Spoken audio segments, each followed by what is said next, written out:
기소돼서 재판을 받는 게 아닙니다.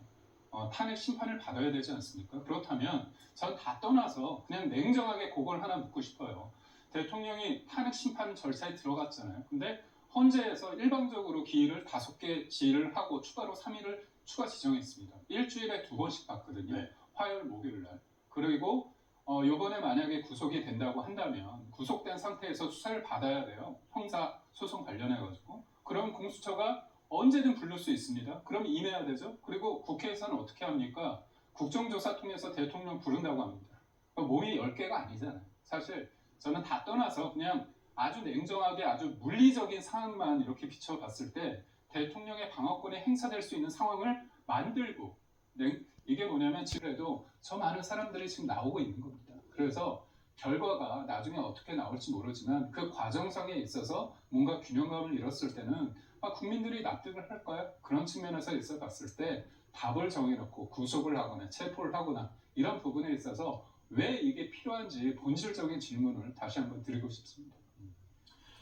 네, 윤 대통령이 어떤 내용일 거라고 보세요? 일단 뭐 메시지를 낼 수 있는 환경이 주어질지는 모르겠어요. 왜냐하면 지금 지지자들이 서구 지법에 몰려 있기 때문에 혹시 모를 이제 충돌 때문에 지금 경계가 굉장히 삼엄하고 네. 통상 이제 포털라인을 생략하고 바로 영장 실질심사장으로 가게 된 것도 혹시 모를 이제 충돌에 대비해서 안전 때문에 이렇게 한 것이기 때문에 그 부분은 좀 지켜봐야 되겠고, 우리 이제 대변인께서 피의자의 방어권을 좀 존중해야 된다라는 그런 부분은 저는 100% 존중합니다. 왜냐하면 수사기관에 수사권이 있다면 피의자도 방어권이 있어야지 대등한 그런 재판이 진행되는 것 아니겠습니까? 그런데 문제는 윤석열 대통령 같은 경우는 본인의 방어권을 스스로 포기한 그런 부분이 있다는 말씀을 드려요. 그게 무슨 얘기냐면, 일단 수사기관에서 출석을 요구를 했거든요. 검찰, 경찰, 공수처까지 하면 5차례고 공수처만 3차례 출석을 요구를 했는데 본인이 출석을 거부를 했어요. 그러다 보니까 강제 수사 필요성이 생겼기 때문에 공수처에서 이제 체포영장을 청구를 한 거예요.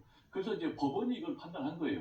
그래서 체포영장이 발부가 된 거예요. 법원이 이제 체포영장을 2심 정도 기각하고 윤석열 대통령 측에 2차례나 체포영장을 발부한 것은 윤석열 대통령이 출석을 거부하고 경호처 인력을 내세워서 물리력으로 이걸 저항을 하니까 체포해야 된다라는 그런 체포영장이 발부가 돼서 결국 이제 체포를 한 것 아니겠습니까? 만약에 윤석열 대통령이 애초에 자진 출석했다면 여기까지 안 왔겠죠. 그리고 지금 이렇게 되니까 공수처에서는 윤석열 대통령이 증거인멸이나 도주 우려가 있다라는 그런 것 때문에 이제 구속영장을 청구를 해서 지금 구속영장 실질심사까지 들어갔는데, 지금까지 종합해보면 구속영장이 앞으로 발부가 될 것이냐 안 될 것이냐 라는 것은 뭐 오늘 밤 자정 전후에서 나올 것 같아요. 대통령이 뭐 포토라인에 서지 않고 바로 들어갔을 수 있다 이렇게 말씀을 해주셨는데, 이 신문이 끝나고 대통령이 본인은 아니더라도 네. 변호인들은 앞에서 기자들에게 입장을 밝힐 수 있지 않겠습니까? 그럴 가능성이 좀 있다고 봅니다. 언제 끝날지는 모르겠지만 제가 볼 때는 좀 늦은 시간까지 이어질 가능성이 크다고 보고요. 그 결과도 제가 볼 때는 내일 새벽 아니고 내일 뭐 오후 정도 그럴 수밖에 없다고 봅니다. 이분이 어떻게 보면 영장 전담 판사가 아니잖아요. 당직 판사이기 때문에 이 영장 전담 판사 같은 경우는 이런 상황에 대해서 이거를 서류를 보는 그런 부분에 대해서 굉장히 영장을 발부할지 아니면 기각할지에 대해서 소위 말해서 이제 트레이닝 자주 접하겠지만 일반 판사이기 때문에 당직차 맡았기 때문에 조금 시간을 둘 수밖에 없고, 또 하나는 이게 다른 사람도 아니고 대통령이죠. 그리고 대통령의 단순히 체포영장이 아니라 이신을 구속해서 앞으로 수사와 기소, 재판 과정에서의 어떤 이익이 있을 수밖에 없는, 불이익이 있을 수밖에 없는 상황입니다. 그래서 대통령이 만약에 구속이 됐을 때는 회복하기 힘든 어떤 피해를 볼 수밖에 없지 않습니까? 단순히 형사소송뿐만이 아니라 헌재 재판도 받을 수밖에 없는 상황이기 때문에 그런 부분에 대해서 좀 생각을 많이 할 것 같고요. 저는 지금의 지금 민주당에서 그리고 공수처에서 얘기하는 것 중에서 좀 이해가 안 되는 부분이 있습니다. 보면 본인들은 법적으로 다 완벽한데 지금 경호처에서 그거를 물리적으로 막았다 이렇게 주장을 하시는데, 그 법원 행정처장이 있지 않습니까? 법원 행정처장, 그분이 이제 며칠 전에 이제 국회에 나왔을 때 국민의힘 법사위원들이 질문을 했습니다. 가장 논란이 되는 게 그거잖아요. 군사보호시설인 그 경호처 관저 주변을 과연 들어갈 수 있느냐, 이 부분이 형사소송법 110조 아닙니까? 거기 보면 군사상 비밀 장소는 책임자의 승낙을 받아야 된다, 그 부분이 있잖아요. 근데 이 부분에 대해서 뭐라고 얘기했냐면 책임자의 승낙 없이 군사비밀 장소에 강제로 들어가는 것이 적법한가, 이런 질문을 했을 때 이는 적합하지 않을 수 있다, 이렇게. 서울 서부지법에서 진행되고 있습니다. 네, 윤 대통령이 직접 출석해 법정에서 입장을 밝히고 있는데요. 현장에 나가 있는 취재기자 연결합니다. 차승은 기자. 네, 서울 서부지법에 나와 있습니다. 오후 2시쯤 시작된 윤석열 대통령에 대한 구속영장 실질심사는 현재 3시간 가까이 진행되고 있습니다. 윤 대통령을 태운 호송차는 2시 직전 이곳 서부지법에 도착했는데요. 윤 대통령이 포토라인에 설 때 관심이 모였지만 지하 주차장을 통해 출석하면서 취재진 앞에 모습을 드러내지 않았습니다. 변호인 측은 윤 대통령이 정장 차림으로 법정에 출석했으며 김홍일, 윤덕근 등 8명의 변호인이 함께했다고 전했습니다. 당초 윤 대통령 측은 불법 영장이라는 이유로 심사에 출석하지 않겠다는 뜻을 밝혔다가 돌연 오늘 오전 입장을 바꿨는데요. 윤 대통령 측은 비상계엄의 정당성과 내란죄의 불성립을 직접 설명해 명예를 회복하기 위한 마음이라고 설명했습니다. 구속영장 발부 여부는 오늘 당직 판사인 차은경 부장판사가 결정하는데요. 이르면 오늘 밤 결과가 나올 것으로 보이는데 오늘 구속심사가 얼마나 길어질지가 변수입니다. 현직 대통령이 영장심사에 직접 출석한 만큼 법원의 고민이 더 길어질 가능성도 있습니다. 법원 건물을 빙 둘러 에워싼 형태로 집회를 진행하고 있습니다. 가득 메운 인파로 이동이 불편할 정도인데요. 서울 지하철 5호선 애호개역은 한때 무정차 통과했다가 조금 전 다시 정상 운행하고 있습니다. 경찰은 만약의 사태를 대비해 법원 주변 경계를 최고 수준으로 높였는데요. 법원 경내에 경찰 수십 명을 배치하고 경찰버스로 법원의 차벽을 둘렀습니다. 강한 통제 속에서도 시위대와 경찰의 크고 작은 충돌이 빚어지고 있습니다. 조금 전 시위대가 법원으로 밀고 들어오려고 하는 것을 경찰이 막았는데요. 오전에는 법원 입구에서 인간띠를 만든 시위대를 한 명씩 끌어내 강제 해산하기도 했습니다. 윤 대통령을 태운 차량 행렬이 서부지법 인근으로 진입했을 때는 일부 지지자들이 도로를 막아서는 아찔한 순간이 있었습니다. 윤 대통령이 탄 호송 차량을 향해 태극기를 흔들고 취재진을 향해 위협적인 행동을 이어가기도 했는데요. 지금도 윤석열 대통령의 격앙된 시위가 이어지면서 법원 인근은 긴장감이 고조되고 있습니다. 지금까지 서울 서부지법에서 연합뉴스TV 차승은입니다. 구치소에 나가 있는 취재기자 연결하겠습니다. 배윤주 기자. 네, 서울 구치소 앞에 나와 있습니다. 윤석열 대통령이 탑승한 법무부의 호송용 승합차는 오후 1시 26분쯤 이곳을 출발해 서울 서부지법으로 향했는데요. 호송차가 출발하자 이곳 지지자들은 윤 대통령을 석방하라고 외치며 영장 실질심사가 열리는 서부지법으로 대거 이동했습니다. 지금은 수십 명의 지지자만 남아 태극기를 흔들거나 구호를 외치는 모습입니다.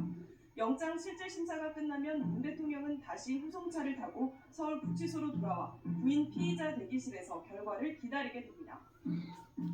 예, 윤 대통령 현직 대통령으로는 처음으로 구속기로에 놓였는데요. 법원의 판단에 따라 윤 대통령의 상황 어떻게 변합니까? 네, 만약 구속영장이 발부된다면 윤 대통령의 신분은 체포 피의자에서 구속 피의자로 바뀌게 되고 처우도 달라지게 됩니다. 먼저 정식으로 구치소 입소 절차를 밟아야 합니다. 이름과 주민등록번호, 주소 등 인적사항을 확인하고 마약 등 발입 금지 물품을 휴대했는지 확인하는 정밀 신체 검사도 받습니다. 이후에는 연한 국방색의 미결 수용복으로 갈아입고 수용자 번호를 장치해 머그샷을 촬영하게 됩니다. 이 같은 절차를 모두 마치면 부인 피의자 대기실이 아닌 일반 수용자들이 머무는 수용동으로 옮기게 되는데요. 박근혜, 이명박 전 대통령 등의 전례에 비추어 윤 대통령도 독방에 수용될 것으로 보입니다. 독방은 부인 피의자 대기실과 비슷한 크기로 매트리스와 책상 겸 밥상, 관물대, TV 등이 있고 내부에 변기와 세면대가 설치된 것으로 알려졌습니다. 구속기간은 체포기간을 포함해 최장 20일입니다.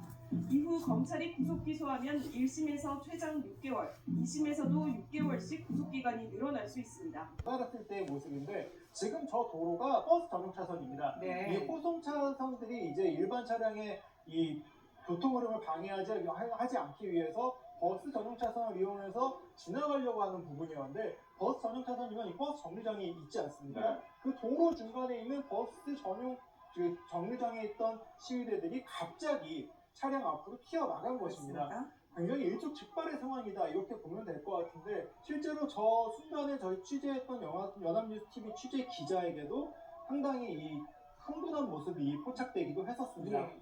이 지지자들이 순식간에 저렇게 차량을 에워싸면서 윤석열 대통령이 호소한 차량이 움직이지 못하는 아찔한 상황도 벌어지기도 했었고요. 네. 실제 이렇게 손을 흔들면서 취재진을 위협하는 모습을 지금 직접 시청자분들도 같이 아찔한 상황인데 그렇죠. 그런 상황이 실제로 벌어진 것이고요. 이후에도 많은 사람들이 도로 위로 쏟아져 나왔고 지금 앞서 보셨던 이 서울 서부지법 앞에 도로를 가득 메운 상황이 지금까지도 계속해서 이어지고 있습니다. 예, 윤 대통령 지지 집회에 참석한 시위자들 사실 어제부터도 이미 서울 서부지법 앞에서 좀 기다리는 모습이었고 네, 저희가 뭐 2시 전에 이제 윤 대통령 출석을 할 때부터 계속해서 팬 기자도 같이 이 영상을 함께 보면서 이야기를 나누고 있지만 지금 점점 더 인파가 좀 많아지는 네. 모습입니다. 뭐 원래는 이제 광화문이나 예. 한남동 관저 앞에 있던 윤 대통령 지지자들이 지금은 또 서부지법 앞으로 좀 모였고 경찰 추산으로 10,000명이 넘는다고 합니다. 네, 지금 보시는 화면에 보이시는 저 인파들이 되는 겁니다. 네. 앞서 그리고 말씀하셨던 오후 2시가 조금 넘은 3시쯤 상황에서는 이 서울 서부지법 정문이 있는데 그 정문이 차벽으로는 막지 않았던 상태였습니다. 문만 네. 닫아놓고요. 아무래도 이제 출입을 해야 되는 상황도 있기 때문에 그랬었는데 그 정문을 열고 억지로 열고 들어가려고 하는 일부 인원들이 있었습니다. 네. 그래서 경찰로서 다시 차벽을 세우고 지금은 완전히 그 정문을 폐쇄한 상태입니다. 네, 네. 현장에서 뭐 경고 방송도 한다고 하고 예, 또 애호개혁은 한때 또 무정차로 통과를 하기도 했고요. 네. 지금 저기에서 이제 일반 시민들은 도보를 통해서 통행을 하는 것은 아예 불가능한 상황으로 거의 사실상 불가능하다라고 보면